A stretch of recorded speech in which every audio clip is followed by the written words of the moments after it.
All right. We're back.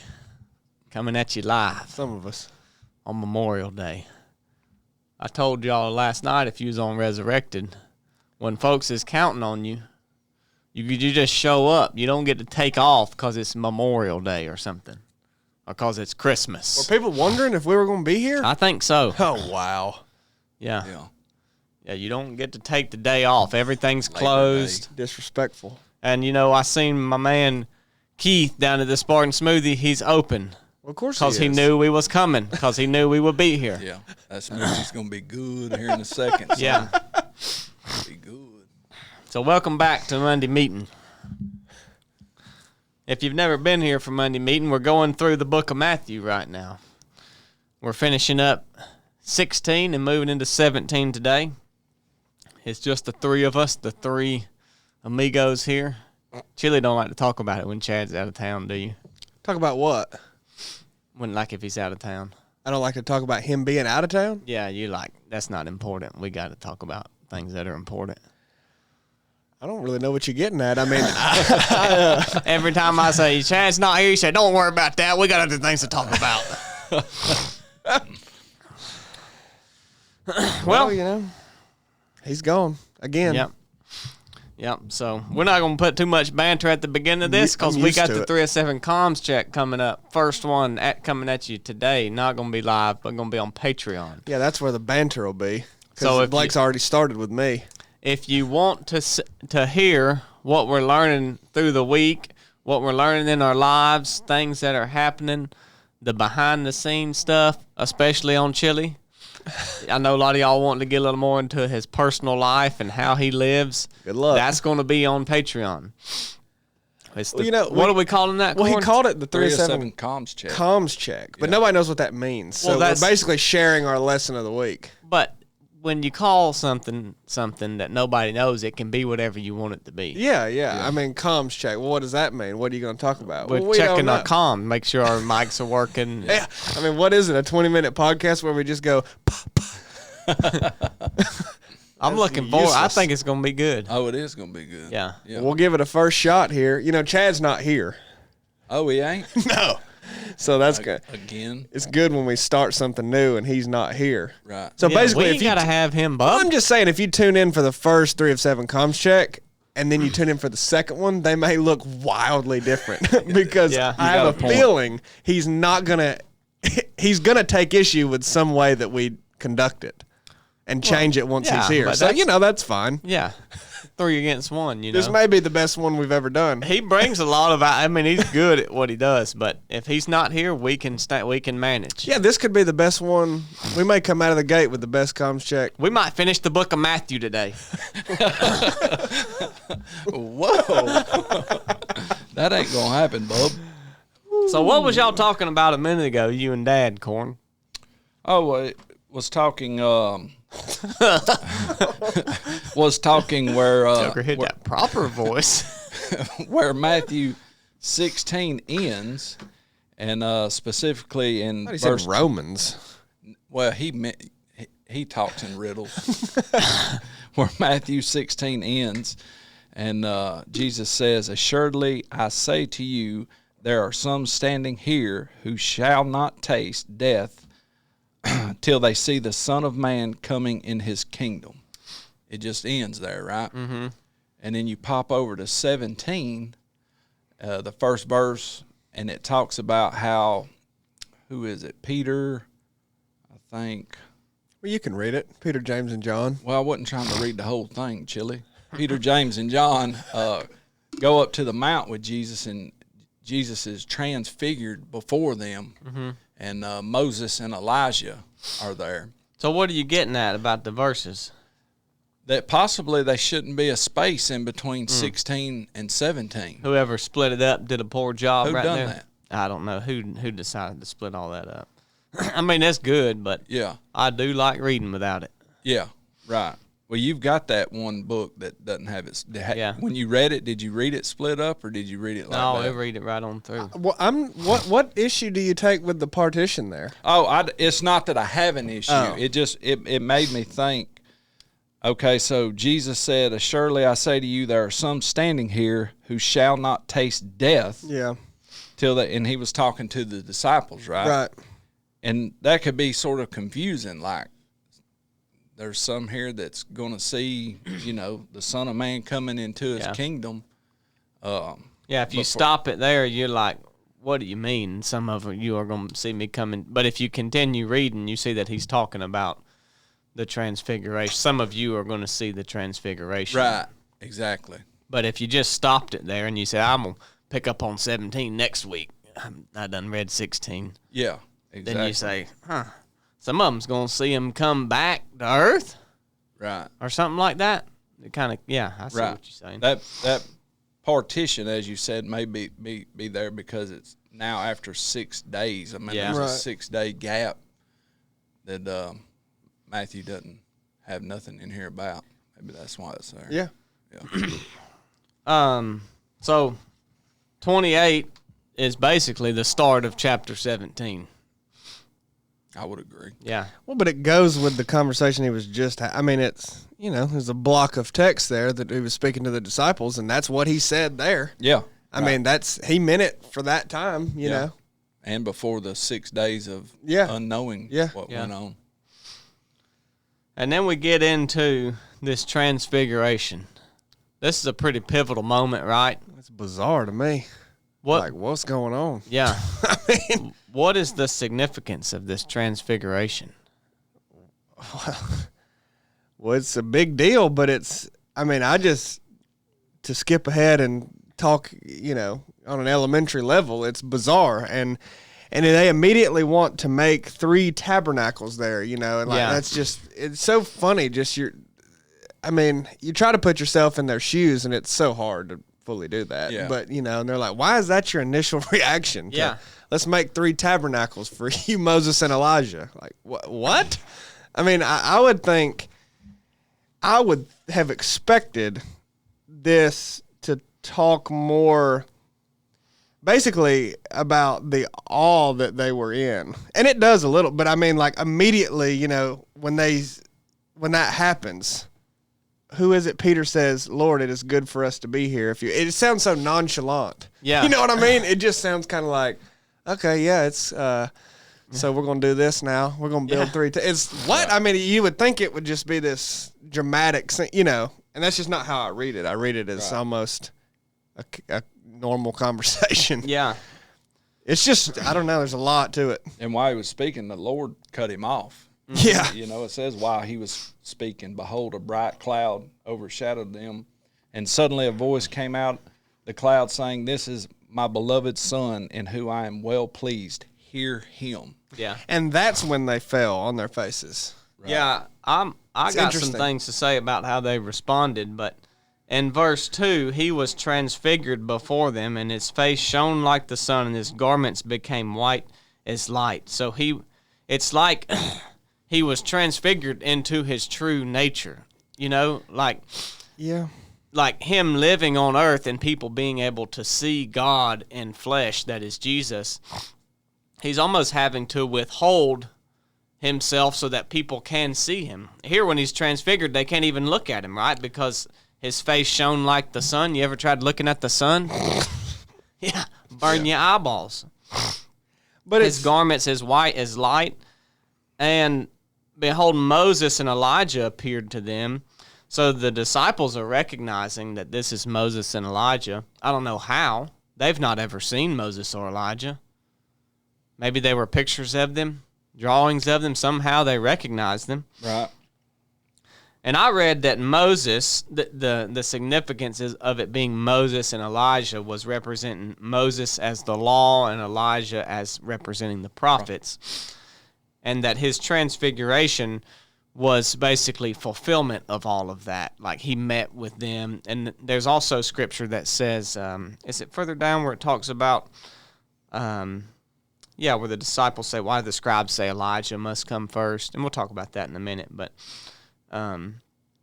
so, I mean, it's a really brief account of like a big thing that happened, like I would have expected chapters to be on this. Yeah. But Matthew wasn't there, so I can only imagine that this is something that one of the three has told him after his resurrection, because Jesus instructs them not to tell anybody about this until after he's resurrected, right? Right. And so what I gathered from this is that this is Jesus revealing a furtherance of his true nature to those disciples, but also fulfilling the law and the prophets by meeting with Moses and Elijah in some sort of way. Did y'all get anything different out of that? Go ahead, Chill. No, I don't have anything to say. I have more to say about how the disciples responded. Yeah. But stuff like that is just weird to me. Like it feels like all speculation, because you can't point to a direct, like Jesus doesn't say flat out, here is why Moses and Elijah were with me. I mean, he does go on, like you said, to answer why Elijah must come first and all that, but it's still not just a flat out. I think in one of the other Gospels, I'm pretty sure that it talks about what they was talking about. They was talking about Jesus' death. Oh, okay. I think. Yeah, I'd have to look that up. But yeah, I was sort of the same lines as you, Blake, that Moses represented the law, Elijah the prophets, and like God saying to them while Peter spoke up, like this, a revelation from the Lord. This is my son who I'm well pleased. Hear him. Yeah. Yeah. Yeah, and this same thing also happened right when he was baptized, right? Right. The clouds came, they split, and God said, "This is my son in whom I'm well pleased." I also read some commentary talking about that this was like another representation of the Trinity, the cloud being the Holy Spirit, God speaking, and Jesus being there transfigured. So maybe that was another kind of meaning for it, but it is something that we don't see anywhere else other than the same account in the other Gospels. Yeah, it just brings to mind all the questions I have surrounding even being able to look at Jesus, because if Jesus is God in the flesh, my initial reaction is, well, how did anybody even get around him and look at him? Because that's God. I mean, if you were his disciples or anybody at the time, you were looking at, I mean, I know it's like you're talking about the Transfiguration and how it's different. He's withholding some of his glory. He's in an earthly body, but that's God. You're looking at God. You're not supposed to be able to really do that. Right. You know what I mean? That's crazy. But we see that obviously you can, but then when there's this moment and he's transfigured, that seems to be more of like, you're actually looking at him in his glory, not with hell. And they can still, it appears, look at him. Yeah, I mean, to some degree. I mean, obviously they're not really seeing, they fall on their faces and it's like the sun, but they're still there in his presence. I mean, that's just crazy to me. It's hard to wrap your head around that, and how they could even do that without dying, is just because of him allowing them to, be there. It's interesting. And do you ever wonder why it was apparently just Peter, James, and John? Yeah, I had wrote that down too, just as I don't know, but like, why did he just select those three? I'm sure there's some speculation that somebody has about this, and this, but they had, he had just selected those three, and then he let them know in verse 28 without them knowing. Basically, some of you are going to see this happen here soon. Yeah. And was basically telling the others, some of you ain't going to see it happen, Yeah. And you would think that the disciples, the other ones, might have been ticked about it. Yeah. Or envious, but he told them, hey, don't tell nobody about what happened up here till after the resurrection. I don't know why that was, but we'll talk about that in a minute. But as we go into verse 4, what you guys were talking about, this happens, and Peter responded and said to Jesus, Lord, it's good that we're here. It's good that we're here because we can build you these temples if you want. Thanks for bringing. We're going to build each one of you a tabernacle up here. And it just made me think about, Peter's always doing something silly like this. Speaking out of turn, acting out of turn. But us as humans, we always want to do something to feel worthy or to feel helpful, especially with God. want to feel like we don't want to get what we deserve, but we want to feel like we earned what we got. We don't want to just get something for free. And that's what we see them doing here. They see this happen, and then they start to talk. I mean, who's got anything to say when you're in the presence of God? Hey, it's good thing you brought us up here because we can build you a temple. I have to imagine that's what he meant. Like, it's good that we're here. Yeah. Right. Let us build, I'll make 3 tabernacles, one for each of you.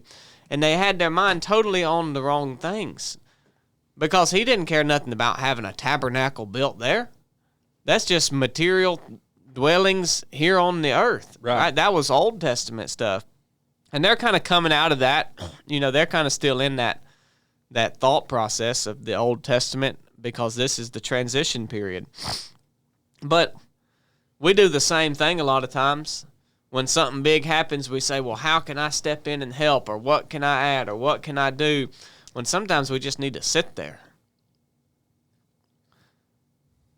Because the things that God gives us, we're not worthy of anyways. There's nothing we can do to earn it. Yeah.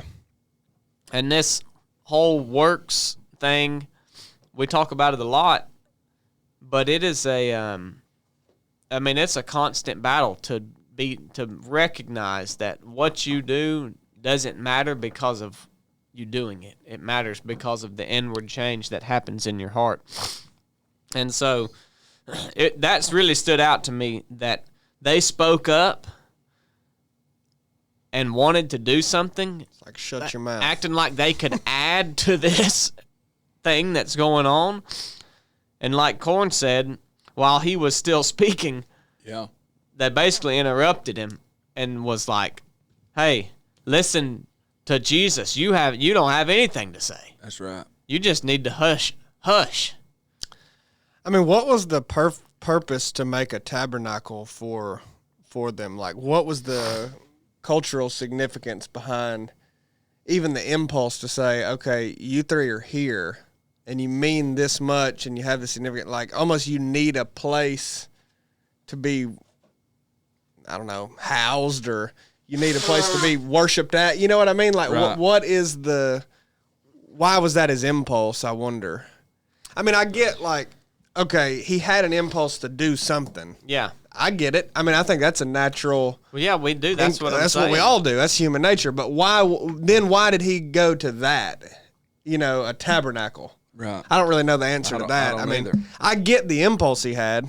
Yeah. I resonate with that. But why was it a tabernacle? There must be some. I think it was just to honor them. Like, why did they build the tabernacle in the Old Testament? A place that they could honor God, that they could be in his presence, and he could be God, and they could be human, and this was the place that they kind of met. Yeah. The Holy of Holies, all of those things that were in the tabernacle. His mind probably just went to, we don't deserve to be here, but we want to be here. Let us build you a tabernacle so that we can dwell with you on this mountain in this place. Yeah, the place where Jesus, Moses, and Elijah all met up atop of this mountain. Yeah. I think I've never been there. In Israel, there's all kinds of places like where Jesus was ascended. There's 2 or 3 maybe churches, or I don't want to speak out of, like I know what I'm talking about, but everywhere there's some type of historical significance or meaning, I think there is something built there. A building there.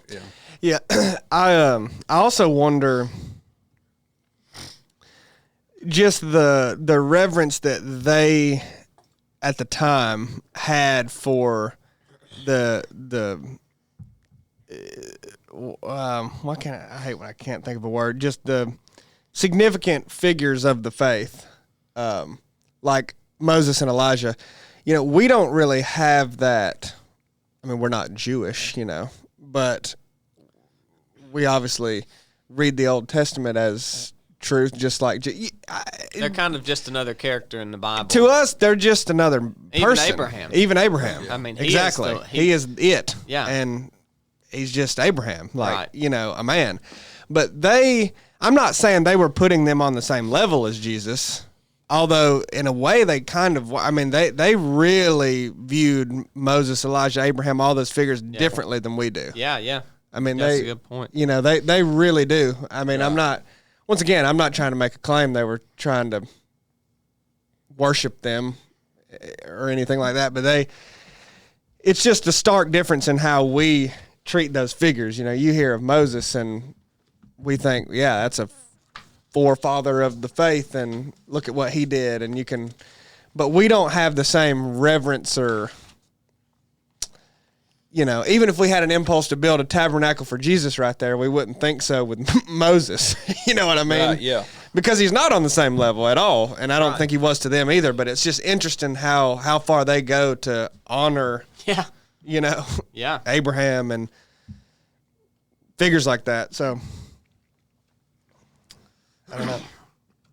And then we move down, so they respond this way, and when the disciples heard God say that, they fell to their face onto the ground and were terrified, almost like they had just been scolded. Yeah. You know?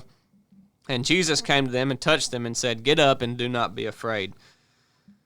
And then when they looked up, they saw nobody but Jesus. So at this point, he has, I guess, came back to his human self.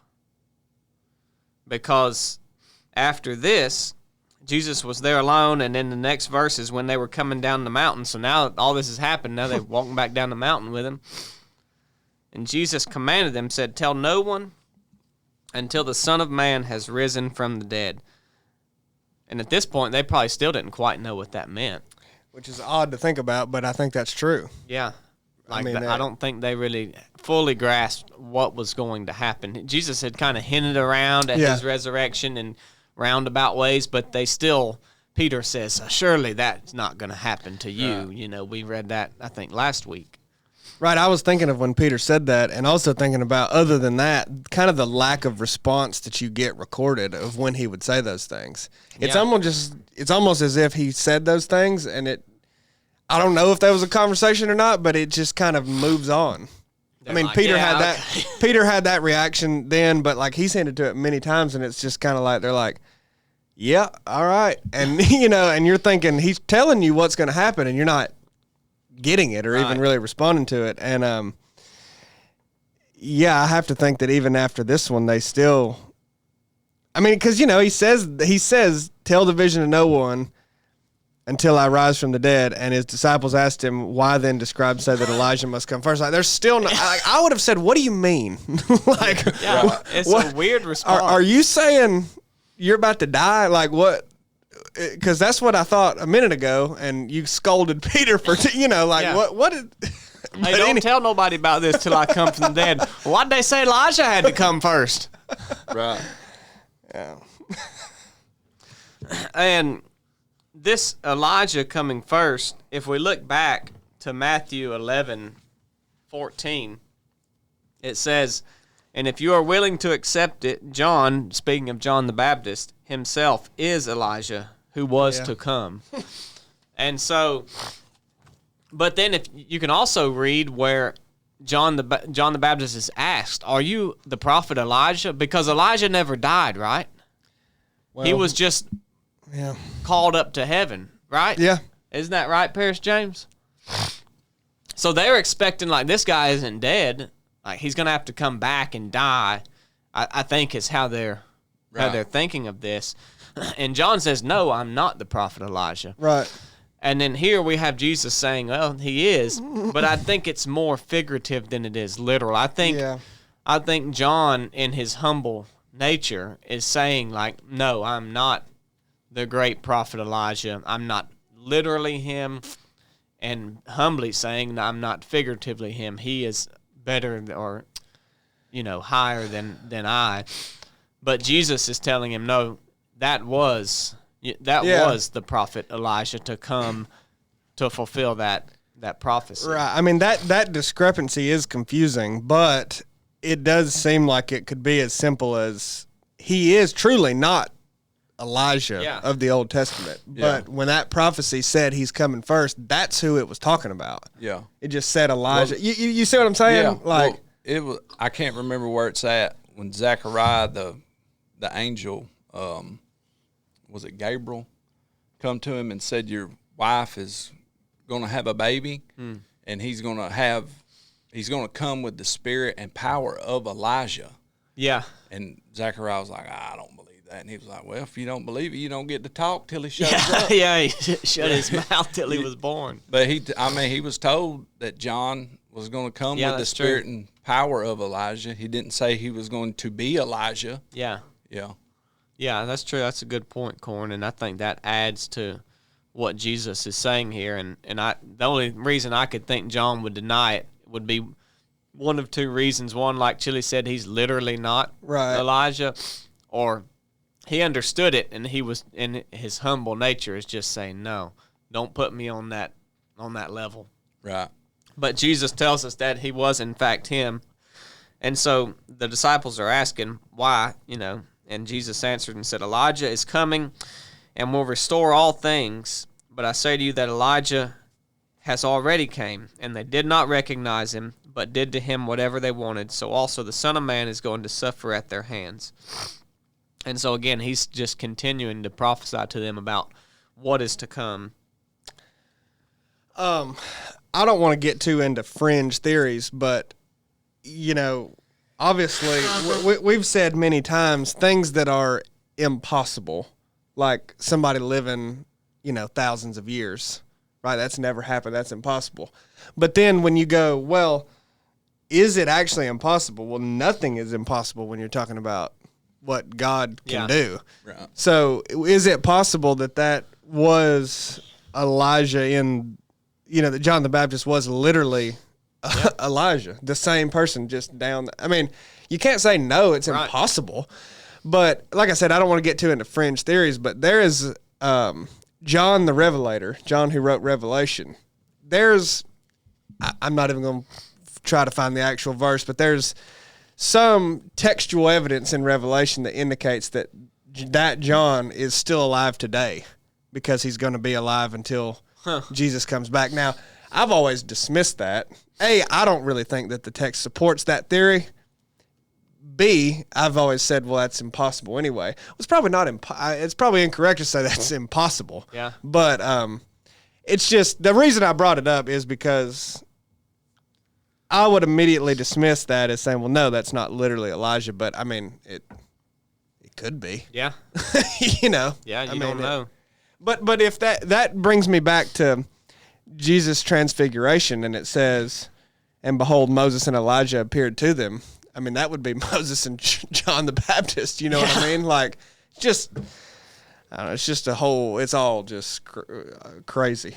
The connectedness of it and the symbolism, because I view it as John as maybe not a symbol, but Elijah in the sense of what the prophecy was predicting. It wasn't saying literally Elijah, but his continuation, I guess. I don't know. Well, this would have meant a lot to the Jew that read it. Like, exactly. If the Jew of the time that was reading this was sitting here right now, he would call all of us dummies and say, you don't get what he's saying. Yeah, There's so much 100%. that we're missing. But for whatever reason, God has preserved this book of Matthew and this scripture for us even here today. And what I get from it is just a further understanding of his nature, of the nature of God, and that he was, because that's what Matthew's trying, like, that's his point. We got to remember, that's his point of writing this whole book, is to convince the Jew that Jesus was in fact the Messiah because of their denial of that, many of them denying that he was. And the fact that he met with Moses and Elijah and the three other eyewitnesses of this account would have been significant to them. And it's still significant to us today, just not in a different level than it would have been to them. And I always like these verses. 13 kind of wraps it up. Then the disciples understood that he had spoken to them about John the Baptist. So it's like, then they got it. And then it just shifts. Yeah, I thought the same thing. I was like, so he went, explained all those parables to them, and they was like, what's this parable mean? And what's this parable mean? And what do you mean when you said this? And what do you mean when you said this? And he just explains this simply. And then the disciples understood he spoke to them of John the Baptist. Well, I was like, they didn't hardly understand nothing. And then all of a sudden they understood that. But that goes along with what one of you brought up and the other reinforced, is that the Jews at the time they understood this a heck of a lot better than we are. Right, yeah, absolutely. So like when he said that about Elijah, we're missing some stuff that they were like, I agree. Yeah. That's John the Baptist. Yeah. I mean, but the only reason I knew it was John the Baptist is because it says, then the disciples understood it was John the Baptist. Exactly. That was my thought. I was like, well, I didn't get that from that. And I was sort of feeling good about the parables myself, and they was asking questions, but they understood this. They whooped the far out of me on that. And then Matthew just changes gears to a whole nother scene now, to a whole nother subject. If you was going to split this up, 17 would have started right there. Thank you. 17 would have started in verse, 14. Yeah, thank you. That's probably where the Immersed Bible starts a new section.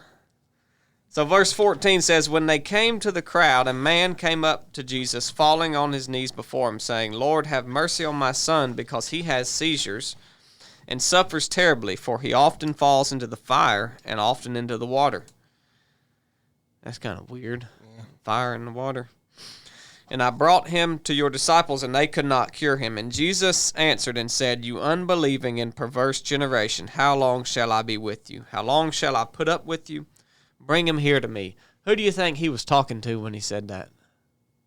Was it the Father or was it the disciples? Well, I think he was talking to the old faithless and perverse generation, wasn't he? I mean, but who was he directing that to? How long shall I be with you? I mean, I think just the world. Just how long shall I be on earth? Yeah. I mean, how long am I going to dwell amongst this? Is he ill because the disciples didn't know how to cast him out, or because this man had another problem to bring to him? I mean, he kind of scolds his disciples, in a few verses later, or not really, but they're like, why can't I cast him out? And he tells them how.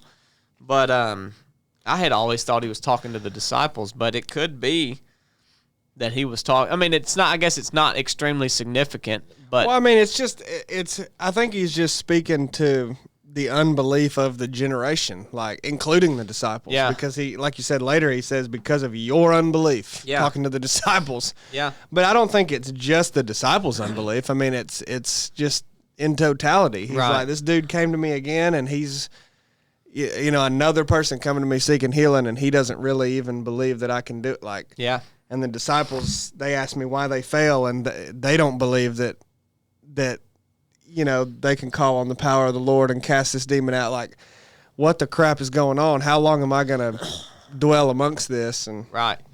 And this also shows, like, I get aggravation out of this when I read that with the, the words that are used here that Jesus said. Like, I kind of get that he was aggravated. Yeah. And it shows, when I always read things like this, it shows his humanity, like the part of him that was flesh, the part of him that was man, that he did experience those emotions and those feelings. We read about him being sad and angry in the temple and feeling these different emotions, because we can think a lot of times that, oh, well, that's just Jesus. Like, of course he did that. He's Jesus, but we forget that he was somehow fully man and fully God at the same time. And so those frustrations and aggravations that we have, we think, well, Jesus didn't really have that. He was God, and he just kind of dealt with things because he had the ability to tap into this supernatural power, which he didn't use, right? We see many times, or at least once, where he says, don't you know I could call in legions of angels? Yeah. And take care of all this right now? Like, this has to happen? Well, it's strange, too, because he's able to experience anger, I suppose, any emotion, but not sin. Yeah, exactly. And I don't believe anger in and of itself is a sin. I mean, I think that's crazy. Right. No. But oftentimes you will get angry and then sin. Yeah. Like, you know what I'm saying? And he avoided that, which I don't understand how he avoided that. Right. Every time throughout all of his life, never, like how did that not? Because we just don't have that ability. I mean, right. we're not fully God. Yeah, it's like not an excuse, but we can't not turn it into something every time. That's sin. Yeah. So he basically tells them, what the crap, guys? How long do I have to be here with you? And Jesus rebuked him, and the demon came out of him, and the boy was healed at once. Well, that's interesting too. Like the guy didn't come to him and say, "My son's demon possessed." No. He said he's having seizures. Yeah. Yeah. Isn't that? I mean, yeah. Like I would, until it says Jesus called the demon out of him, I didn't think he had a demon. I thought he just had an ailment. Well, we see that a few different times in the Bible where people are bringing the sick to them, and they're actually demon possessed, which I guess is a sickness. Yeah, yeah. I mean, it's a spirit. I mean, maybe you'd call that a spiritual sickness, and maybe the falls into the fire and the water is a little bit different than just having seizures. There's all kinds of people that have various bouts with epilepsy, right? But that almost, when you read back, gives you an indication that like maybe the demon was trying to freaking cast him into the fire and water, lose control of himself, have a seizure, and I don't know. It'd have been very interesting to see what that presented itself like. Yeah.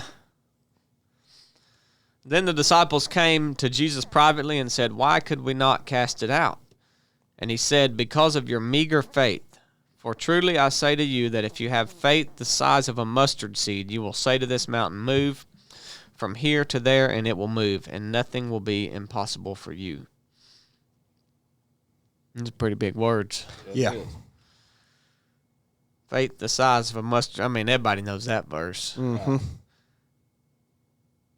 Well, it's good. I mean, it's you obviously can't take that to mean you're going to do whatever that you believe you can do or anything like that. But I mean, it's really powerful, because I think a lot of people, including myself, feel like, at least at times, I definitely ain't any more than that. Yeah. I don't have it, I definitely don't have much. If that, I don't have more than a mustard seed, Right. But it just, I don't know. I mean, not to take anything out of context, but that's a very uplifting verse for anybody in that situation, because it doesn't downplay that or minimize you or ridicule you for only having that small amount of faith. It actually indicates how significant it is. Yeah. And like how powerful it is.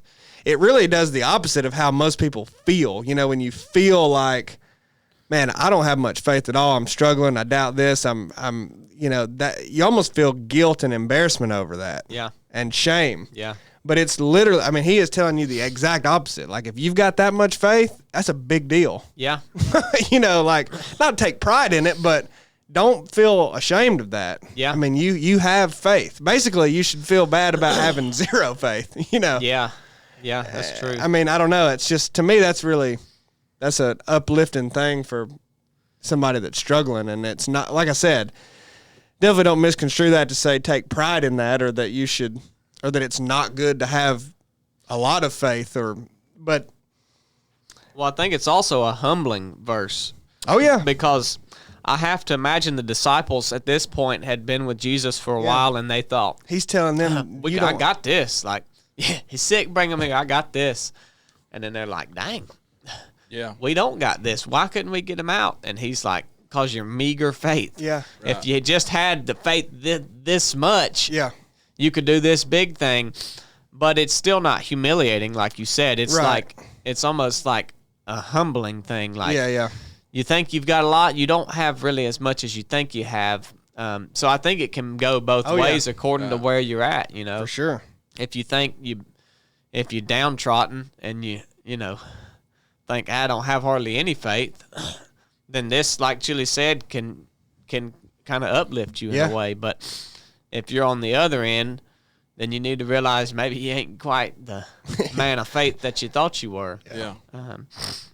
This whole thing, what it made me think is like how much. And I'm not saying that demons have this divine power over us, that we have Jesus, right? So, but how much is that actually acknowledged? You know, like when you see somebody sick or with anything, do you think, dang, this joker right here might have a demon? Oh yeah, I have thought that before. Well, it's funny you brought that up because I was just thinking about that, but I thought we were about to just move on. I was going to let it go. Yeah. But when you read this, it kind of presents two options for the world today. Either we don't have as much demon possession as they had back then, or we discount a lot of things as other explanations when it really is that's kind of the root cause that you should be addressing. Yeah. It's one of the two. Right. But you know what?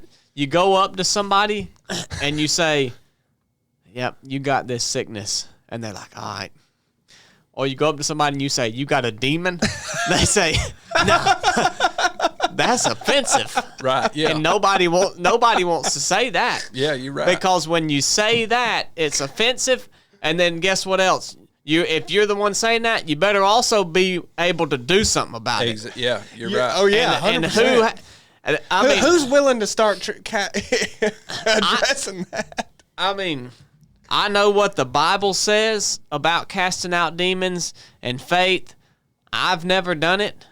I'm not saying I couldn't do it, but I don't know what that would look like. Right. I would do it in faith believing, but so I'm sure that might have been how the disciples looked at this one. Like he come up and he's getting thrown in fire and water and everything else, and it may have looked completely different than the other ones. And they was like, "Whoa, now either this joker's got a demon and we can't deal with it, or you know." And it doesn't talk like, "Hey," that they come to him and say, "Hey, we got a problem with this one boy here. We can't do nothing with him." Yeah. Now the father had to come to Jesus and say, "They couldn't do nothing with him. I need your help." Yeah.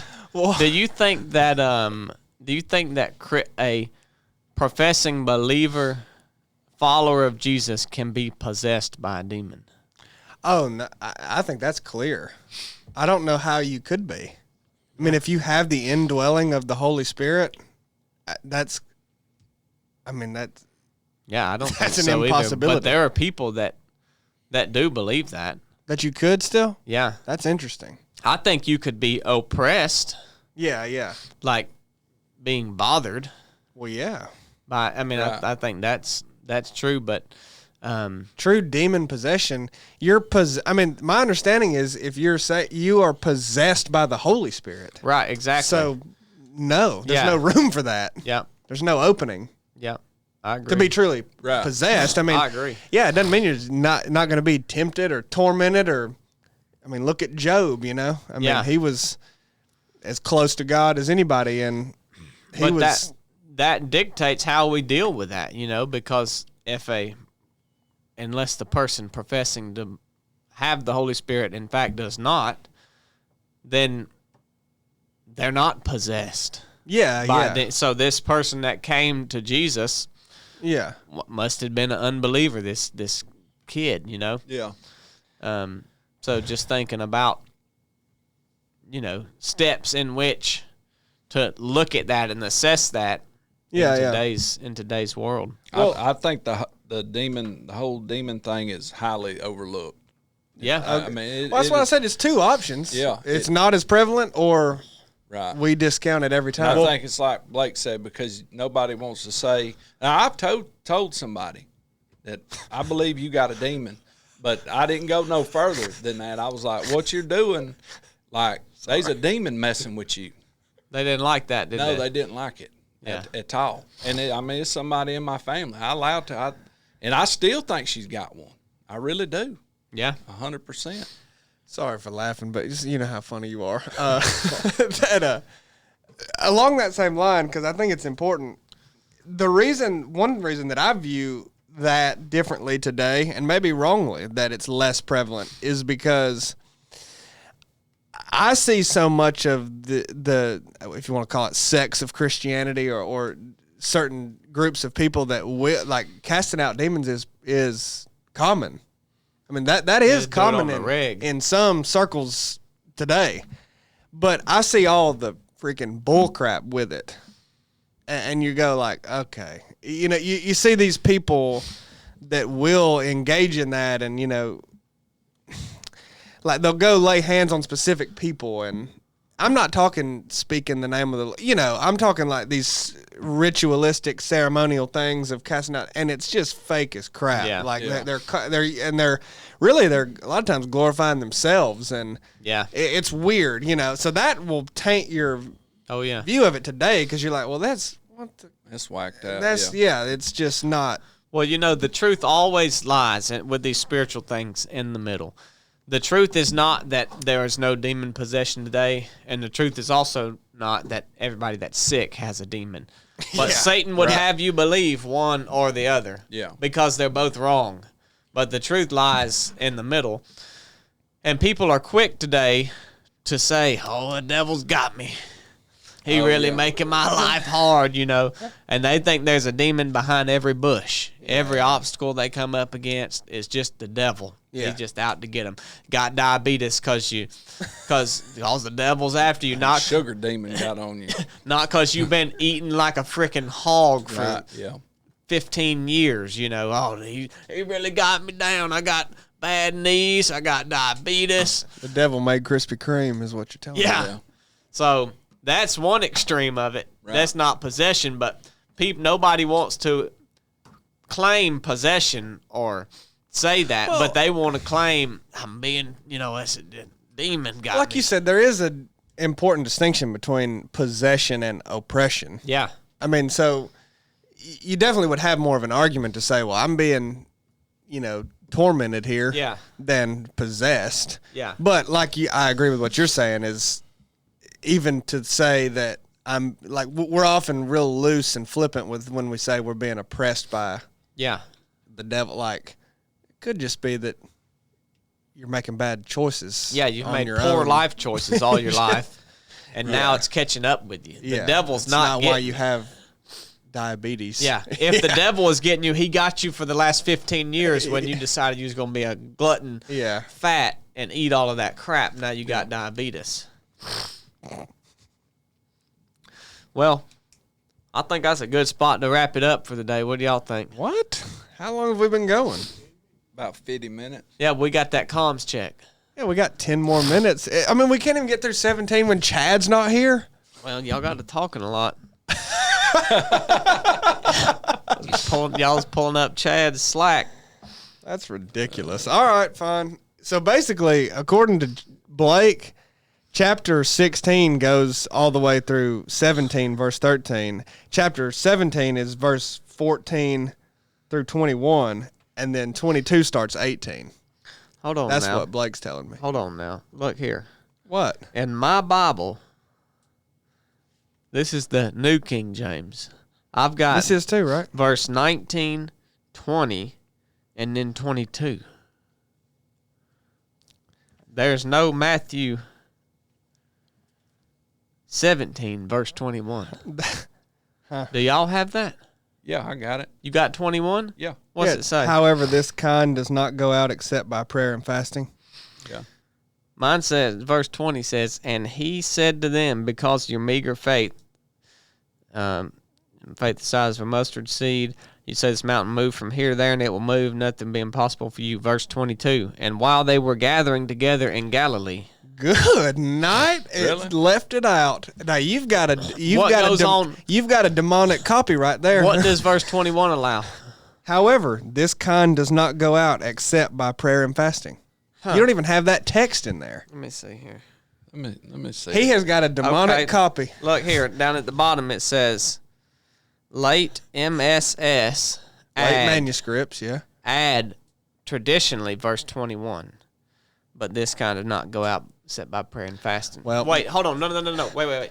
This is the NASB. That's why, because this is New King James. Yeah, that has the old manuscripts that was added by some other scribe that was not in the original manuscript. That's what. But that's red letters right there. Well, somebody wrote it in, penciled it in. I have to go look at West Hub for that. All I'm saying is there's a demonic copy sitting around here somewhere. Yeah. Yeah, how about that? So I'm glad we kept going. I mean, you just so we're not picking up in 21 because there ain't no 21. We're picking up in 22. Easy, bub. You reading some false gospel. 22. All right. Thank you guys for tuning in for Monday meeting. If you got anything out of this, if you liked it, share it with folks. Subscribe to the channel. Tell them all about it. We love you. Comms check next. Comms check next. We love you and we need you.